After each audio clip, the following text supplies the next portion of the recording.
યાત્રાધામ અંબાજીમાં 1200 કરોડના ખર્ચે કાયાપલટ કરવામાં આવી રહી છે, જેના માટેની કાર્યવાહી શરૂ થઈ ચૂકી છે। માસ્ટર પ્લાનની શરૂ થઈ ગઈ છે અમલવારી। જો કે વિસ્થાપિત થનારા માલધારી સમાજના પરિવારો મુકાયા છે મુશ્કેલીમાં। પ્રશાસન સમક્ષ તો સુખદ પરિણામ ન આવતા મોટી સંખ્યામાં માલધારીઓ માતાજીની ધજા લઈ અંબાજી મંદિરે પહોંચ્યા અને આવેદનપત્ર આપી મા અંબાને વિનંતી કરી કે કોઈ ચમત્કાર કરે અને અધિકારીઓને સદબુદ્ધિ આપે। વિસ્થાપિતોનું કહેવું છે કે 60 વર્ષ કરતાં વધુ સમયથી તેઓ અંબાજીમાં સ્થાયી થયેલા છે। વડવાઓ અશિક્ષિત હોવાથી ઘરોને નિયમબદ્ધ નથી કરાવ્યા।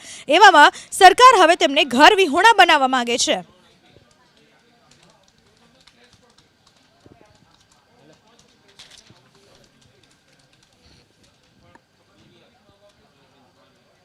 મહીસાગરના લુણાવાડામાં ખાતર માટે થઈને ખેડૂતોએ લાંબી લાઈનો લગાવી। જો કે ખેડૂતોને ખાતર મળવામાં ફાંફા પડી રહ્યા છે। ખેડૂતો સાથે ગોલમાલ કર્યાની પણ ફરિયાદ। લુણાવાડાના શહેરા દરવાજા પાસે આવેલા ખાતર ડેપો પર વહેલી સવારે જ કડકડતી ઠંડીમાં ખેડૂતોની લાંબી કતાર લાગી।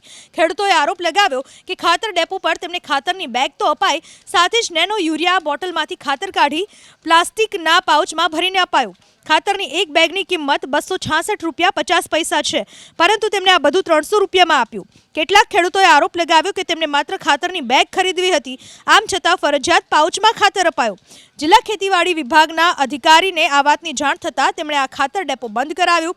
જિલ્લા ખેતીવાડી વિભાગના અધિકારીના અનુસાર નેનો યુરિયા ખાતરના પાઉચ બનાવી આ રીતે ખેડૂતોને આપવું તે અયોગ્ય બાબત છે। મહીસાગર જિલ્લામાં હાલ 2500 મેટ્રિક ટન જેટલું ખાતર ઉપલબ્ધ છે।